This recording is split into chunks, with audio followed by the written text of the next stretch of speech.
DRV news में आप सभी का स्वागत है। मैं हूं सईद सलमान और आज हम एक विशेष कार्यक्रम के लिए मौजूद हैं और हमारे साथ तीन खास मेहमान हैं। हमारे साथ हैं आरटीआई एक्टिविस्ट अनिल गलगली जी, हमारे साथ भारतीय जनता पार्टी के प्रवक्ता उदय प्रताप सिंह और वरिष्ठ पत्रकार अनुराग त्रिपाठी जी। आप तीनों का बहुत बहुत स्वागत है। हम बात करने वाले हैं स्वर्गीय आर.एन. सिंह जी की। आर.एन. सिंह भारतीय जनता पार्टी के विधायक और उत्तर भारतीय संघ के अध्यक्ष। पिछले दिनों उनका निधन हुआ। एक उनके प्रति भावभीनी श्रद्धांजलि अर्पित करना, उनके बारे में समाज तक कुछ ऐसी बातें भी पहुंचाना जो अनजानी हैं, जिससे लोग वाकिफ नहीं हैं, उसके लिए इन तीन अतिथियों से बड़े अतिथि हमारे पास नहीं हो सकते थे, क्योंकि तीनों का उनके साथ निजी संबंध था और निजी तरीके से उन्होंने उनकी ग्रोथ को देखा है। फर्श से अर्श तक जाने की इस गाथा के साक्षी बनने वाले हमारे ये तीन साथी।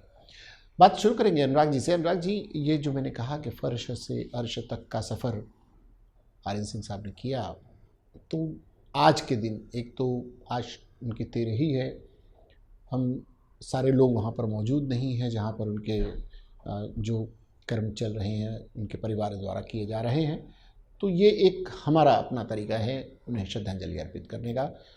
आप बताएं कि उनके बारे में कुछ ऐसी चीज़ें जो सचमुच लोग जानना चाहते हैं, उनके फर्श से अर्श तक के सफ़र को। मुंबई एक ऐसा शहर है जो हर ईमानदार और लगन से काम करने वाले आदमी को जो वो इच्छित चाहता है वो देता है। आर.एन. सिंह के मामले में भी ऐसा हुआ, लेकिन सबको तो नहीं मिलता। वो जो बड़े लगन से काम करते हैं, जो बहुत मेहनत करते हैं, उसकी तरफ लगे रहते हैं, उसको ईश्वर देते हैं। आर.एन. सिंह की जो जो एक जीवन कालखंड में जैसे ग्रोथ होती है, वो जीवन कालखंड की चमत्कारिक है। उत्तर भारतीय समाज में ऐसी इस तरह की उन्नति देखने को कम मिली है। वो आर.एन. सिंह जी एक मुंबई के इंडिया यूनाइटेड मिल में, मैं शायद ठीक बता रहा हूँ, कि उसमें एक मामूली वॉचमैन के पद से उन्होंने काम शुरू किया है मुंबई शहर में। और फिर ऐसी स्थिति आन पड़ी कि उनकी बॉम्बे इंटेलिजेंस में ही कुछ लाख लोग नौकरी पाने लगे, है ना। तो इतना बड़ा टर्नओवर कि जो एक बहुत बड़ा टर्नओवर, देश भर में प्रेजेंस, ऐसा एक संगठन तैयार करने वाला उनका कामकाज। तो उन्होंने कई तरह के अपने चीज़ों को जोड़ा है। वो उनके तहत आप देखेंगे तो धीरे धीरे हम जिक्र करेंगे, तो मेरे यहाँ साथी लोग हैं वो भी बताएंगे। एक आदमी जो है वो जो सोच लेता था उसको पूरा करता था और उसके लिए लगा रहता था। उत्तर भारतीय संघ का भी जिक्र होगा और उनके जो गांव में उन्होंने स्कूल खोले, जो शिक्षा की व्यवस्था की।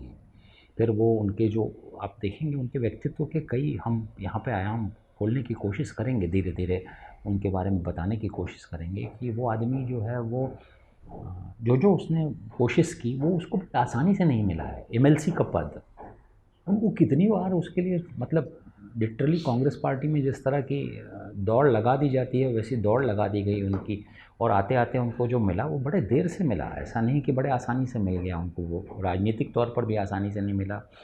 बॉम्बे इंटेलिजेंस वाला काम उनका रहा, वो सामाजिक कार्यों में भी जब उन्होंने काम शुरू किया, उत्तर भारतीय संघ हो या स्कूल हो, वो भी सब आसानी से नहीं रहे। वो सब बड़ी टेनेसिटी, बड़ी मेहनत, बड़ी लगन और एकाग्रता के साथ उन्होंने काम किया।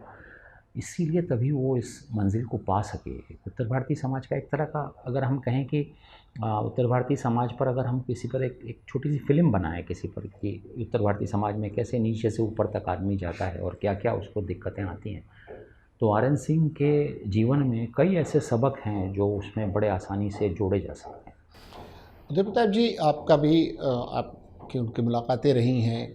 उनका राजनीति में भी दखल था, उनका सामाजिक योगदान भी था, शैक्षणिक उनका योगदान रहा, अखबारी दुनिया से भी वो वाबस्ता रहे। आपने उनके जीवन को किस रूप में पाया है और क्या कहना चाहेंगे आप? देखिए, बहुत ही मेहनतकश और ईमानदारी से वो मुंबई शहर में आगे बढ़े, और जिस तरीके से आगे बढ़ते गए उन्होंने अपनी सामाजिक सेवाएं उन्होंने बढ़ानी चालू की। जिस तरीके से जैसे जैसे पैसा उन्होंने मुंबा देवी का माता के आशीर्वाद से मिलता गया और उसको उन्होंने समाज में भी देने का काम किया। इसी वजह से उनको उत्तर भारतीय संघ में अध्यक्ष पद का अध्यक्ष चुना गया, और उसके बाद उत्तर भारतीय संघ जो जगह बीकेसी में उसके पूर्व अध्यक्षों द्वारा ली गई थी, उसको आगे बढ़ाने का काम किए। वहाँ पे अतिथि गृह, कैंसर पीड़ितों के लिए जो उन्होंने घर बनाया है, और आगे भी उनके बहुत सारे उपक्रम थे जो एक बहुत ही सराहनीय, बहुत अच्छे कार्य कर रहे थे। असल्फा में स्कूल हो, हमने देखा है कि भाई एक सामाजिक आदमी अपने जेब से भी खर्चा करके, संस्था के लिए जेब से भी खर्चा करके उसको आगे बढ़ाने का काम करते थे। अनिल जी आपने भी बड़े करीब से देखा है उनके उत्थान को। आपको अगर कहना हो आर.एन. सिंह जी के बारे में कि एक श्रद्धांजलि अर्पित करें, तो अपनी भावनाएं आप किस तरह से प्रकट कर पाएंगे? स्वर्गीय आर.एन. सिंह जी को मैं 21 साल से जानता हूँ। 2000 में उनसे मेरी पहली मुलाकात हुई थी, जो उनका सिक्योरिटी का जो ऑफिस था पवई में। बाद में कई बार उत्तर भारतीय संघ में भी उनसे मुलाकातें हुई। कहीं ना कहीं तो जिस तरह से उत्तर भारतीय संघ का अगर हम लोग इतिहास पर गौर फरमाएंगे तो स्वर्गीय बाकीराम तिवारी जी ने उसकी स्थापना की थी। उसके बाद सुदन सिंह, मिठाईलाल सिंह ने उसकी नींव को आगे बढ़ाया, और आर.एन. सिंह ने उस पर इमारत खड़ी करके कहीं ना कहीं तो उत्तर भारतीय समाज, चाहे वो मुंबई में रहने वाला हो, मुंबई के बाहर से आने वाले लोग हो, उनके लिए एक जगह बनाने का काम किया। मैंने पढ़ा भी है, सुना भी है। जब ये जगह अलॉट की प्रतिभाताई पाटिल के सौजन्य से, बाद में कुछ दिक्कतें आई, तब उस वक्त के जो मंत्री महोदय थे हमारे मुंबई शहर में, स्वर्गीय डॉक्टर राम मनोहर त्रिपाठी जी, तो सभी उत्तर भारतीय समाज उनके पास चला गया। जो पैसे को लेकर जो रेट सरकार ने तय किए थे काफ़ी ज़्यादा थे, तब डॉक्टर राम मनोहर त्रिपाठी जी के पहल पर शरद पवार जी ने वहाँ पर कंसेशन देने का काम भी किया, और 1984 में वहाँ पर उत्तर भारतीय संघ के जो ज़मीन आज जहाँ पर इमारत खड़ी है, कॉलेज बनाया गया है, वहाँ पर शरद पवार जी का भव्य सत्कार भी किया गया। कहीं ना कहीं तो ये पूरे मामले में जिस तरह से धन की बात हो, तन मन धन सभी को समर्पित करके आर.एन. सिंह जी ने वहाँ पर एक जो वटवृक्ष जो खड़ा किया है, आज उसकी छाया में चाहे वो कॉलेज का निर्माण हो, संघ की जो संस्था हो, या संघ के जो अलग अलग काम चलते हैं। पिछले दिनों जब मैं वहाँ पर गया तो वहाँ पर स्वर्गीय डॉक्टर राम मनोहर त्रिपाठी लाइब्रेरी का भी उन्होंने निर्माण किया है। तो मेरी अनुराग जी से भी चर्चा हुई, उनके जो पुत्र है संतोष सिंह से भी चर्चा हुई। काफ़ी सकारात्मक उन्होंने प्रतिसाद दिया। कुछ किताबें अनुराग जी के जरिए वहाँ पर लाइब्रेरी का और थोड़ा निर्माण जो पहले से हो चुका है उसमें कुछ सुशोभीकरण कर उसे और भव्य बनाने का भी उन्होंने एक योजना बनाई थी, और उसे स्वर्गीय आर.एन. सिंह जी ने मान्यता दी थी। तो मेरा मानना है कि चाहे उद्योग जगत हो, सामाजिक क्षेत्र हो, या शिक्षा क्षेत्र हो, तीनों में आर.एन. सिंह ने जो योगदान दिया, धन तो सबके पास होता है, मगर वो धन खर्चा करने की जो एक प्रकार की जो काबिलियत हो, उदारता हो, वो आर.एन. सिंह जी ने बताने की वजह से आज उत्तर भारतीय संघ बनकर खड़ा हो चुका है। अनुराग जी, बातों से ये आभास होता है कि उस व्यक्ति का केवल राजनीति में ही नहीं, समाज में ही नहीं, शिक्षा में ही नहीं, पत्रकारिता में ही नहीं, एक व्यक्ति में सभी गुण समाये हुए थे। अमूमन ये होता है कि कोई उद्योगपति है तो बहुत बेहतरीन है, अन्य जगहों से कटा हुआ है, कोई राजनेता है, राजनीति से जुड़ा हुआ है, अन्य जगहों से कटा हुआ है या जुड़ना नहीं चाहता है और बटा हुआ है, अपने आप को एक समेट कर रखा है। लेकिन आर.एन. सिंह के साथ में ये चीज़ नहीं थी।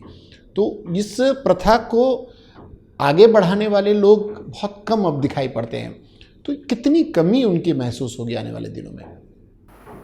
आर.एन. सिंह जी की जो आपने जैसा बताया, जो जीवन में जो विविधता थी, उन्होंने जो आर.एन. सिंह शायद ज़्यादा पढ़ लिख नहीं पाए होंगे, मुझे ऐसा लगता है, लेकिन उन्होंने हमेशा एक इंटेलेक्चुअल जगत को अपने आसपास रखा और उसका पालन पोषण किया। हमारा महानगर नाम का अखबार उन्होंने टेक ओवर किया और आज भी वो इस शहर में काम कर रहा है। आप देखिए कि उनका जो वो लगातार जो इस तरह का काम है, शिक्षा का काम, मुझे याद आ रहा है कि उनका जो गांव है गोरखपुर में बतौली, तो वहाँ एक भव्य स्कूल उन्होंने तैयार किया और उसको उद्घाटन समारोह में पिताश्री मेरे गए थे। तो उस समय के जो गवर्नर थे मोतीलाल वोरा, उस समय गवर्नर रूल भी चल रहा था उत्तर प्रदेश में, वो उसका उद्घाटन करने के लिए गए थे। तो कार्यक्रम उनके जो है एक के बाद एक भव्य होते चले गए जी, और वो समाहित करके लोगों को, काफ़ी हद तक लोगों को, है ना, वो एक तरह का वो उनका जो जुनून था वो जुनून पूरा होता था। सुन सब के लेते थे लेकिन फिर करते अपने मन के थे। वो उनमें एक स्वभाव था उनका उस तरह से, इसलिए कई बार कुछ लोगों की नहीं भी उनसे जमी, उत्तर भारतीय समाज में भी नहीं जमी, लेकिन उन्होंने अपना कर्म जो लिया था, जो उन्होंने ध्येय लिया था, उस ध्येय को वो लगातार पूरे करते गए। मतलब व्यक्तिगत तौर पर वो देखिए, पैसे बनाना तो सबका पहला काम होता है, घर परिवार का लालन पालन और खड़ा करना, वो तो हर बहुत लोग कर ले जाते हैं। इस राजनीति में समझ, वो जितनी बार उन्होंने, मैं समझता हूँ, कांग्रेस पार्टी को धन और दिया है ना, वो भी आप देखेंगे कि वो पॉलिटिकली जो है वो उसमें भी उनकी दखल रही। समाज में उत्तर भारतीय संघ का तो मैंने इतिहास पत्रकार के तौर पे बहुत बहुत ही करीब से देखा और बड़ी मेहनत लगी है, बड़े ओवर द टाइम बहुत लगा है। मेरे पिताश्री का उसमें काफ़ी बड़ा योगदान था उस अलॉटमेंट में, कि वो विधान परिषद में इसकी लड़ाई लड़ी गई। और आश्चर्यजनक तौर पर उत्तर भारतीय संघ की ज़मीन दिलाने में आपको आश्चर्य होगा कि मनोहर जोशी और प्रमोद नवलकर का बड़ा योगदान रहा उस समय, जब विधान परिषद में उसके लिए लड़ाई लड़नी पड़ी।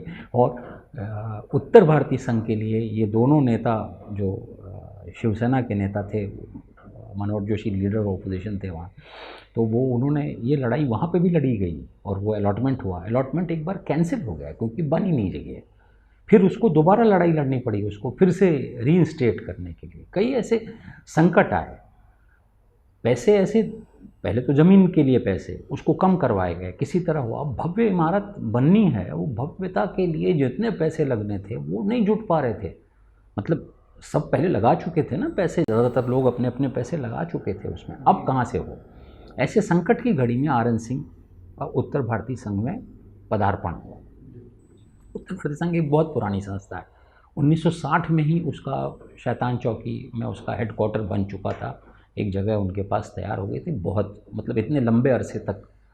तो लेकिन आप देखिए उस संघ में आने के बाद, उत्तर भारतीय संघ में आने के बाद, फिर लोगों पे पैसे देना जो संकट था, ऐसा भी हुआ है कि लोगों ने पैसे दिए और ले भी लिए वापस। ऐसी भी विचित्र स्थिति आई वहाँ। वो अखबार में हम लोग, नवभारत टाइम्स एक बड़ा अखबार था जिसमें नौकरी कर रहा था, तो उसमें अक्सर ये लिखा जाता था कि ये अब रेत गिर गई, अब ईंटा गिर गया, अब गारा गिर गया। तो उस समय लालजी मिश्र हुआ करते थे पत्रकार, जो हमसे सीनियर, हम कहते थे भाई ये क्या है भाई, वहाँ कोई ईंट गारा नहीं गिरा है बांद्रा के प्लॉट पे। तो बोलते थे ये करते करते हो जाएगा, तुम देखते रहो, है ना। और करते करते कई बार हो जाता है। आर एन सिंह ने खुद के पैसे लगाए पहली बार, है ना, व्यक्तिगत फंड इतना बड़ा लगाया कि वो एक बार वो सपना साकार होता दिखाई होना चाहिए कि वो हिम्मत जो वो हिम्मत दिखाई। आर एन सिंह ने पैसे लगाने में केवल यही नहीं, एक स्कूल उन्होंने लगा कि स्कूल लगना चाहिए, है ना, शिक्षा उनको नहीं प्राप्त हुई, उन्होंने नई जनरेशन को देने की कोशिश की। मुंबई में मैं आपको बताऊं कम से कम 100 जगह पे आर एन सिंह के बोर्ड लगे हैं। उनको जो फंड मिला होगा इस 5 साल में के पीरियड में, वो इतना बड़ा फंड नहीं रहा होगा, इतने सारे बोर्ड लगे। मैं जानता हूँ व्यक्तिगत तौर पर कि व्यक्तिगत तौर पे भी वो किसी संस्था, समाज, दुनिया, मंदिर, है ना, या शिक्षा, इसके लिए पैसे देने में कभी उन्होंने कोताही नहीं की, शायद किसी को निराश भी नहीं किया। जितने लोग गए उनके पास, उनको कुछ ना कुछ दे करके भेजा। ईश्वर ने उनको उस दाता का रूप दिया, उनको ईश्वर ने दिया भी बहुत। लेकिन कई बार मैंने देखा है कि जिनके पास बहुत पैसे हो जाते हैं वो फिर पैसे निकालने में बड़ा परहेज करते हैं वापस से। तो वो भी बहादुरी उनमें जो है वो रही है, और वो उसको उनका जो व्यक्तित्व है उसमें वो जो है वो समाहित रहा है, और उन्होंने एक बड़ा योगदान दिया है। कई बार रहता है कि आपने समाज से क्या पाया और खाते में आपने समाज को क्या दिया। जी, बहुत तो मायने आर एन रखता है। सिंह को बहुत दिया समाज ने, वो इज्जत दी, वो प्रतिष्ठा दी। उससे कम आर एन सिंह ने समाज को वापस लौटाया नहीं, उससे ज़्यादा ही लौटाया। बहुत बड़ी बात आपने बताई कि समाज से लेना बड़ा आसान होता है, लेकिन समाज को देने की नीयत हो तो तब जाकर आप आर एन सिंह बनते हैं। उदय प्रताप जी, ये उनके सामाजिक उसका था, राजनीतिक गलियारों में भी उनकी अच्छी खासी दखल थे, आपने उनको करीब से देखा है। उनकी एक्टिविटीज़ अगर राजनीतिक नज़रिए से देखें तो आपको क्या लगता है, कैसी उनका प्रभाव कितना था, किस तरह से वो लोगों को हैंडल करते थे? हालांकि थे विधान परिषद में, लेकिन उनका एक रुतबा, उनका जलवा, उनकी एक शैली, उनका लोगों से मिलना जुलना, उसमें मदद करना, ये आपने देखा होगा, तो किस तरह से पाया आपने? देखिए, विधान परिषद सदस्य बनने के पहले भी वो काम करते थे समाज का। उनके अच्छे संबंध थे सभी लोगों से, सभी राजनीतिक पक्षों में। और जब विधान परिषद सदस्य बने तो उनके पास जो भी लोग आते थे उनका पूरा वो ड्राफ्ट बनाते थे, फाइल बनाते थे और लेके जाते थे मुख्यमंत्री के पास या कंसल्ट मिनिस्टर के पास और करवाते थे। और नहीं होता था अगर तो उसको वापस हो जाते थे कि भाई 15 दिन महीना हो गया मेरा काम नहीं हो रहा है। तो इस तरीके से पीछे पड़ के काम अपना करवा के लेते थे और बहुत ही सज्जन और सौम्य आदमी थे, सीधे आदमी थे। कभी आज तक उनका मैंने न देखा इतने सालों में, न सुना कि कहीं वो मतलब गुस्से में आए, तेज आवाज में बात करते थे। हाँ, वो तो किए इतनी हों। धीमी से बात भी करते थे। और अपने व्यवसाय के साथ साथ समाज को संभालते हुए और शिक्षण संस्थाओं में इतना उन्होंने ध्यान दिया और उसके बाद उन्होंने हमारा महानगर पेपर ही बहुत अच्छी तरह ओवरटेक करके उसको बहुत अच्छी तरह चलाया और अच्छे लोगों को उसमें जोड़ने का काम किया उन्होंने। जी अनिल जी, जी ये जैसा आप सुन रहे हैं उनके कई रूप सामने आते हैं, कई लोगों से मुलाकातें होती हैं। अनुराग जी ने एक अच्छी बात बताई कि भाई लोग सिर्फ केवल समर्थक ही नहीं होते, कहीं कहीं विरोध भी होता है। उस विरोध को भी वो बहुत ही सक्षम तरीके से निपटा लेते थे। आपका अपना कोई ऐसा अनुभव जिससे आपको लगता हो कि सचमुच में वो एक उनको श्रद्धांजलि देने के लिए एक कोई ऐसा आपके पास उदाहरण हो जिसे आप बताना चाहें? देखिए कि दो चार तो उदाहरण तो है ही है। जैसे कि असलपा स्कूल की बात चली तो वहाँ पर जो रिपेयरिंग का काम शुरू था, स्कूलों की हालत तो आप जानते हैं कि जो निजी स्कूल और ख़ासकर हिंदी भाषा के स्कूल, आज मुंबई में मराठी भाषा के स्कूल भी बंद हो रहे हैं, हिंदी भी बंद हो रहे हैं। तो ऐसी स्थिति में उत्तर भारतीय संघ द्वारा संचालित जो हिंदी स्कूल था असलपा में, उसके नूतनीकरण का काम था। तो पैसे तो कम पड़ते ही है क्योंकि इतना फंड तो स्कूलों के पास होता नहीं है। तो वहाँ पर भी उन्होंने अपना निजी फंड लगाकर वहाँ पर मरम्मत का काम करवाया। सेकेंडली जो उनका उत्तर भारतीय संघ का जो कॉलेज है, वहाँ पर बीच में जब क्राइसिस हुए कोविड में तो सब जगह काफ़ी दिक्कतों का सामना करना पड़ा। चाहे वो जो बच्चे होंगे वो फीस नहीं भरते थे, टीचरों को सैलरी भी नहीं आती थी। तो ऐसा एक मामला जब हमारे पास आया तो हमने जब चर्चा की तो उन्होंने अपने जेब से लाखों रुपया खर्च कर कुछ ना कुछ वेतन देने की व्यवस्था की। यानी दो उदाहरण इसलिए मैं बता रहा हूँ क्योंकि कई बार संस्थाएं उसी व्यक्ति पर चलती है जो व्यक्ति सक्षम होता है। संस्था का नाम बशर्ते रहता ही है, व्यक्ति रहे नहीं रहे, लेकिन जो व्यक्ति होता है वो संस्था को अपने ताकत से, अपने खुद के संघर्ष से, खुद के प्रयास से इतना मजबूत करता है कि संस्था का नाम बढ़ते जाता है। तो ये उदाहरण मैं क्यों दे रहा हूँ क्योंकि आज जिस तरह से आर्यन सिंह जी की हम आज 13वीं भी है, पूरे मुंबई शहर में उनके अलग अलग कार्यक्रम हो रहे हैं, मुंबई के बाहर भी हो रहे हैं, लेकिन जो विरासत है, चाहे वो शिक्षा जगत हो, चाहे हमारा महानगर हो या उद्योग, आज उनके जो पुत्र है, क्योंकि उन्होंने 2-3 साल पहले ही सभी लोगों को अपनी जिम्मेदारी देकर कहीं ना कहीं तो उसका भी निर्वाह किया जी, क्योंकि कोई व्यक्ति तो अमर होता नहीं है। तो आज उनके जो पुत्र है संतोष सिंह, वो उद्योग जगत भी संभाल रहे हैं। उनकी जो पुत्री गीता सिंह हमारा महानगर का कुशल संचालन कर रही है। कहीं ना कहीं तो उनकी आने वाली जो पीढ़ी है, जो मौजूदा पीढ़ी है, उन्होंने उसको संभालने का काम किया। तो आने वाले दिनों में चाहे वो स्कूल का मामला हो, कॉलेज का मामला हो, उत्तर भारतीय संघ का मामला हो या उनकी जो संस्था का मामला हो, उनके जो परिवार ने जो अभी से ही उसकी शुरुआत की है, तो हमें सभी लोगों को, क्योंकि आज मुंबई में कोई एक व्यक्ति लाखों लोगों को रोजगार देता है, बड़ी बात है। और ख़ासकर जो उत्तर भारतीय, जो अन्य प्रांत से आए, मुंबई में बसे, उन्होंने मुंबई से पाया भी और मुंबई को देने का काम भी किया है। तो ये सब सारे उदाहरण इसलिए मैं कर रहा हूँ कि आने वाली पीढ़ी को इसका ध्यान रखना चाहिए कि संघर्ष करेंगे, ईमानदारी से काम करेंगे तो आपको भी आर्यन सिंह जैसी सफलता मिल सकती है। देखिए, आर्यन सिंह एक ऐसी शख्सियत है जिनके बारे में पूरा दिन भी बात किया जाए, पूरे दिन का कार्यक्रम रखा जाए तो बेहतर तरीके से उसको अंजाम दिया जा सकता है, पूरा किया जा सकता है। लोगों के पास बोलने के लिए बहुत कुछ होगा। एक बीजारोपण जो शुरू हुआ था डॉक्टर राम मनोहर त्रिपाठी जी के शुरुआत से, उस बीज को एक पौधा बनाकर एक वटवृक्ष बनाना, और एक जैसा आप तीनों की बातों से ये आभास हुआ और हमने खुद करीब से देखा है कि उत्तर भारतीय संघ और आर्यन सिंह एक दूसरे का पर्याय बन गए। एक ऐसा फेस आ गया। हम अपनी तरफ से, अपने चैनल के माध्यम से, अपने साथियों के माध्यम से आर्यन सिंह जी को एक बार और श्रद्धांजलि अर्पित करते हैं। आज उनके परिवार, संतोष सिंह, गीता सिंह और उनके जितने निकट परिवारजन हैं उनके प्रति हम संवेदनाएं प्रकट करते हैं और उम्मीद करते हैं कि बहुत जल्द वो अपने इस दुख से उबर कर आने वाले दिनों में जो भी सपने आर्यन सिंह ने देखे हों उसको पूरा करने में वो जुटेंगे। फिलहाल के लिए आप तीनों साथियों का बहुत बहुत धन्यवाद हमारे साथ जुड़ने के लिए। इस विषय से संबंधित कोई और बात आप लोगों के जहन में हो, हमारे तीनों अतिथियों से कुछ कहना चाहते हो, इनके ज़रिए आप कोई बात आर्यन सिंह जी से जुड़ी हुई समाज में पहुंचाना चाहते हो तो हमारे चैनल के माध्यम से भी कह सकते हैं। हमारे चैनल को उसके लिए आपको लाइक करना होगा, सब्सक्राइब करना होगा और कमेंट बॉक्स में जाकर अपनी बात रखनी होगी। बहुत बहुत धन्यवाद अनिल जी आपका, उदय प्रताप जी आपका, अनुराग जी आपका बहुत बहुत शुक्रिया इस कार्यक्रम में आने के लिए। फिलहाल के लिए आज के लिए इतना ही। इसके बाद भी खबरों और कार्यक्रमों का सिलसिला जारी रहेगा। सलमान को DRB न्यूज़ की पूरी टीम को दीजिए इजाज़त, लेकिन देखते रहिए DRB न्यूज़। जय हिंद।